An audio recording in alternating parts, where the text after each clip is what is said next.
Takže čuste Wolfovia, ja vás vítam u ďalšieho videa. Dnes tu máme hokejovú zostavu z našej Tipsport ligy a je to tým HC Slovan Bratislava. Takže sa pohodlne usaď, hoď like, odber a ideme na to. Brankárska dvojica Kiviaho a Janus.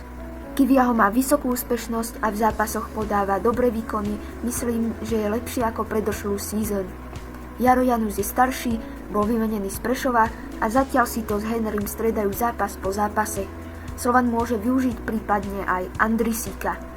V elitnej obrane Bačík, jeden z lepších hráčov, svoju silu ukazoval aj v Banskej Bystrici, kde si vyžiadal miestenku na Kaufland Cup. S ním je Akolace a ten bude na presilovkách, ale zdá sa mi, že v Michalovciach bol produktívnejší.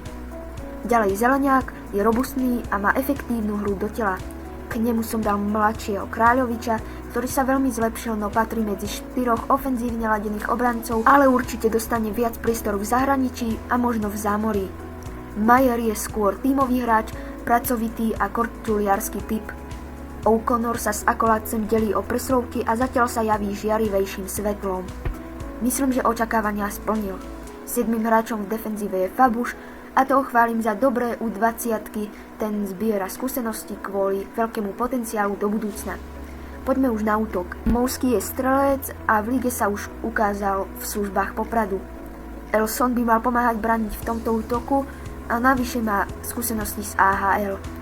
Táto lajna sa javí ako veľmi ofenzívna a to aj vďaka Pekarárovi, ktorý je tu už nejaké tie sezóny.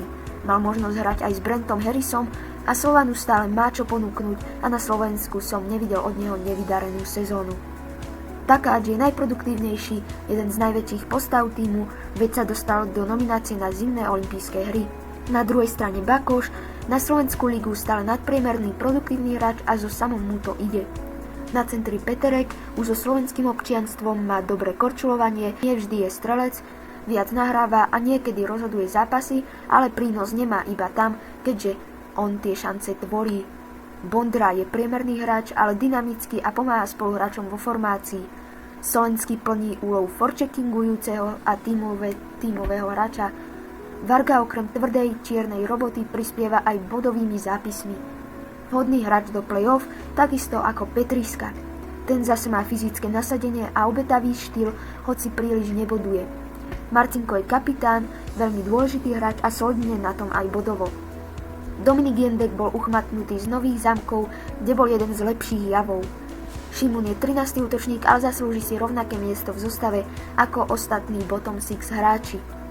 Je tu viac hráčov mimo zostavy, ale tí budú alebo už boli v priebehu sezóny zapracovaní. To bola hráčska časť a poďme na novinku a to je tímová časť. Pre Slovan sú najdôležitejší mnou zvolený Samo Takáč, jeho nominácia je bez debaty, Kiviaho ako istota v bránke a Dmovský ako hlavný zakončovateľ.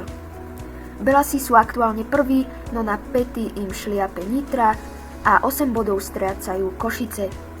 Práve tie ich porazili vo vyrovnanom poslednom zápase a tak sa podielali na bilanci 2 prehry, okrem Košíc aj Michalovce, hoci líšky výrazne prestrelali a vysoké, respektíve tesné víťazstvá nad Liptákmi a Kamzíkmi. Čakajú ich zápasy doma s Nitrou, potom so Spišskou a s Volenom. Doterajší výkon bol na poslednej sezóny veľmi pozitívny a Slovanu dávam 4,5 hviezdy z 5, pretože mali aj nejaké nedostatky a môže sa stať aj kríza, keďže prehrali 2 zápasy za sebou. V play-off si myslím, že to cez semifinále nedostanú.